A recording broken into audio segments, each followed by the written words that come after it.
Owning BMWs can be very expensive. Why? Because a lot of times parts are pricey, the dealers like to gouge, and often there's just a feeling that you are stuck. An owner feels that, it's a high-end car, I can't touch it, I have to take it to the dealer. And that in itself, that perception causes people to overpay in a lot of cases. I'm going to talk to you today about some of the ways that you can save money, show you some tips that'll really get you in a place where you're comfortable in evaluating some of the general condition of your car and possibly even do some of the basic maintenance yourself and save a whole ton of money. And I'm going to walk you around my 335 and we're going to review some of these things so you understand better how to save a pile of money. Welcome back to the channel, everybody. Mark with Exotic Car Place. Okay, so we have the wonderful BMW 335 here as an example. So let's start with some of the simple things that you can check at home that aren't going to cost you an arm and a leg without, having to avoid going to the dealership. So the first thing, let's talk about the brakes. Now, a simple check. There's tools and instruments, like you can mic the rotor thickness on the brakes. So you can check for pad wear and you can check for rotor wear if you have the specifications and if you have the tools. But you don't need to do that for a simple check. Even for a do-it-yourself at home guy, you want to do a simple check before heading out. Even just do this. You run your finger over the edge of the disc, and that there will tell you a pretty good idea whether you have a significant amount of wear. If you feel a really big lip on the edge there, a really sizable lip, and your finger catches that edge, then usually it means you probably want to consider inspecting your brakes a little further. Otherwise, a quick check like that will tell you all you need to know for a short trip. Then, of course, we move to the tires. Now, you'll notice these tires are in really, really good shape. That's excellent. So you can inspect your tires even visually. So things you want to look for, of course, on your BMW. Do you have too much wear on the outside edge? Do you have too much wear in the middle? Or maybe you have too much wear on the inside edge. If it's on the outside edge, either A, your camber is set up wrong, or your wheel alignment isn't correct, or there's some other, anomalies that might exist. If you have wear and tear on the inside, it might mean, again, you have too much negative camber, or again, you have a maladjusted suspension. If you have too much wear on the inside here down the middle, that usually means you're overinflated. As well as if you have too much wear on both inside and outside, usually it means you're underinflated. That means not enough air. And you can check that very easily by just spinning this nice little cap off here and using the pressure gauge.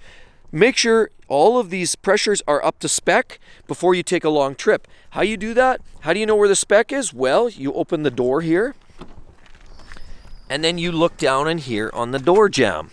And then the door jamb here, they have all of the specifications that you will need to understand what your air pressure should look like on these cars. So the next thing that you want to do is pop the hood. So moving right along here, let's lift up the hood. I've already got the hood popped. I'm not going to show you how to do that, but we're going to lift up the hood.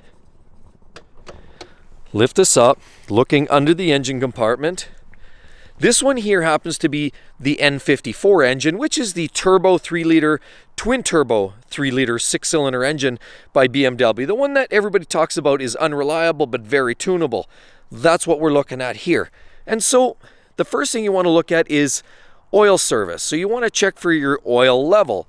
Now you'll notice with an N54, as many other BMWs today in current lineups, there's no dipstick. There's no place that you can pull up the dipstick and verify your oil the old-fashioned way.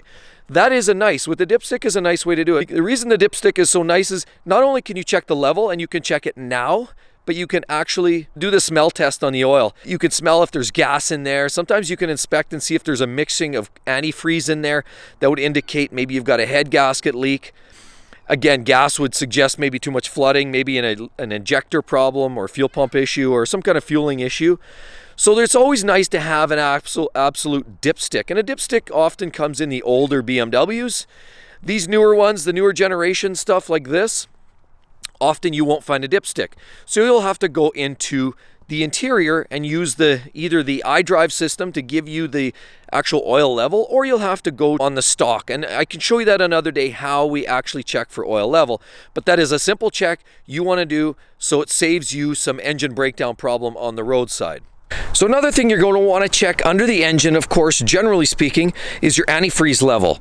No secret, BMWs have concerns and issues with some of the antifreeze components, being leaking primarily radiators as well as hoses and whatnot. Here we have the antifreeze expansion tank.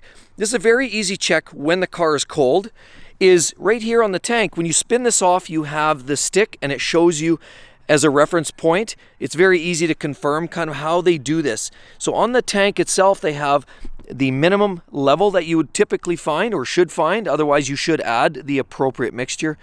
Or you also have the maximum range here as well, as noted here. Minimum and maximum, very easy to check, but it is a check that should be done nonetheless before setting off to any major trips. That can save you huge money down the road. When you're passing over the motor, again, something that might save you down the road are things like brake fluid. You want to make sure you have brake fluid, power steering fluid, transmission fluid. Depending on the car, the make and the model, it may or may not be accessible to inspect. A lot of the BMWs, they tend to lock that stuff down or hide the access points to some of those checks. Now, the other thing, of course, never hurts to have windshield wiper fluid, especially if the weather conditions turn bad.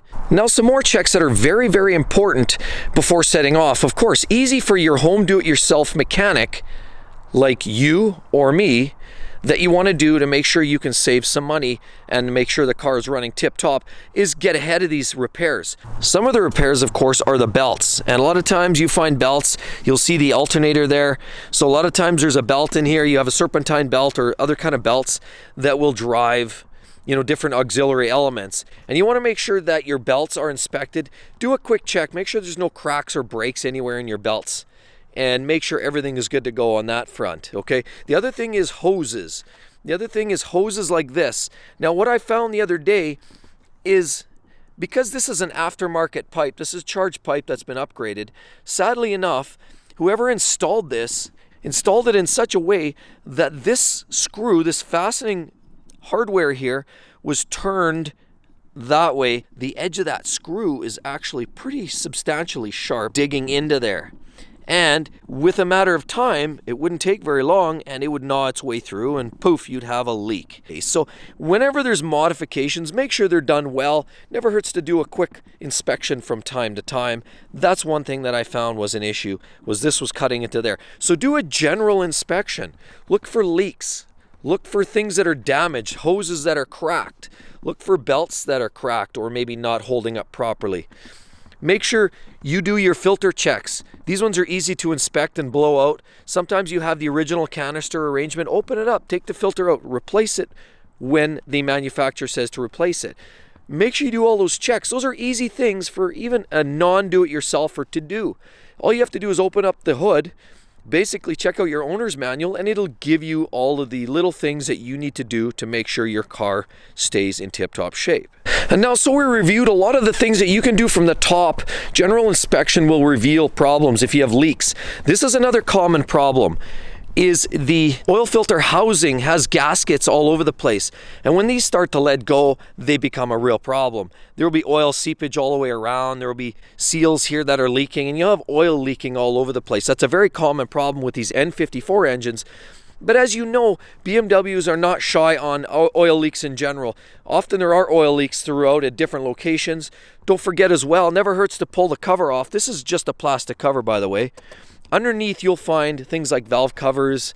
And if you have leaks around your valve covers, that's something you want to fix up too. So valve cover leaks, you have antifreeze oil leaks possibly around these areas. Again, as I mentioned, these things here can leak. This whole housing arrangement can leak. You can have leaks. And as an option, since we talked about the top end, the other thing you want to make sure you do at some point, this is a little more difficult to do, but when you get underneath the car, you jack that car up safely, or when your friendly BMW mechanic has an opportunity, pull off the bottom plastic covers. See, unfortunately with these cars, you can't even inspect for oil leaks really too much unless it's gone to the point where it's just pouring out. But generally, you can't look for oil leaks down here because, generally speaking, Those covers protect any kind of seepage or light drippage that you'll have from the engine. So every once in a while is a nice option. Never hurts to pull the plastics off the bottom and do that inspection. That there too will save you a lot of money. And as far as that goes, again, unless you're a real handy do-it-yourselfer, I wouldn't recommend necessarily pulling those covers off and like sliding underneath the car and pulling those covers off unless you have a secure set of jack stands and follow all safety procedures around that. Otherwise, just get your mechanic to pull those covers off every once in a while. Make sure you're satisfied with what's going on underneath. That will give away a lot of issues, whether there's oil or antifreeze leaks. So these are all things you're going to want to inspect. So again, as always, guys, make sure you subscribe to the channel, and hey, don't forget to check out the video in the link about the most reliable BMWs ever made. Thanks again, everybody. I hope to see you soon. Talk to you then. Bye-bye.